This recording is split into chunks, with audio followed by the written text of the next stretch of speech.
ఒక రకంగా సైకలాజికల్గా ఏందో మాట్లాడేస్తున్నాడు ఆయన. విమానాలు తెస్తా, కూరలు తెస్తా, రేపు పొద్దున్న రాకెట్ల అంతరిక్షానికి పంపిస్తానని చెప్తారని తెలియదు.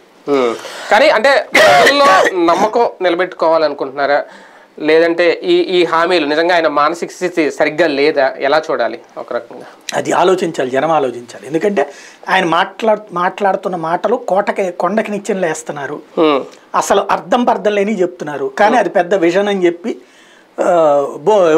బిల్డప్ చేసేటువంటి టీవీలు, పేపర్లు ఉన్నాయి. అంతే తప్పించి వాస్తవం కాదు అక్కడ. వాస్తవం రూట్లో చూసినప్పుడు అసలు ఆచరణ సాధ్యం కాని మాటలని మాట్లాడుతున్నాడు ఆయన. ఏమాత్రం ఆచరణ సాధ్యం కాని, బలవంతంగా ఆచరణ సాధ్యం చేస్తే మిగతాది దారుణమైనటువంటి దెబ్బతీసే పరిస్థితి.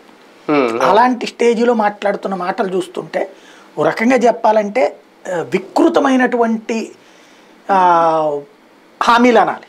ఎందుకంటే 1,00,000 కోట్ల రూపాయలు నువ్వు ఏడాదికి జీతాలు ఇవ్వడానికే, సంక్షేమ రూపంలో కానీ, లేదంటే ఇప్పుడు సామాజిక న్యాయం అని చెప్పి బీసీలకి ప్రత్యేకంగా ఇచ్చే సీట్ల కేటాయింపు కానీ, వీటన్నిటిని చూసి తట్టుకోలేకో, లేదంటే ఈయన ఇంకా ప్రజల దగ్గర ఎలా నమ్మకం పెంచుకోవాలి, సొంత నియోజకవర్గంలో ఓడిపోతేనే రేపొద్దున్న ఇంకా తలెత్తుకుని తిరగలేని పరిస్థితి, ఆ మెంటల్ కండిషన్కి ఏమన్నా బాబు గారు వెళ్ళిపోయి ఈ తరహా హామీలు ప్రకటనలు చేస్తున్నారు?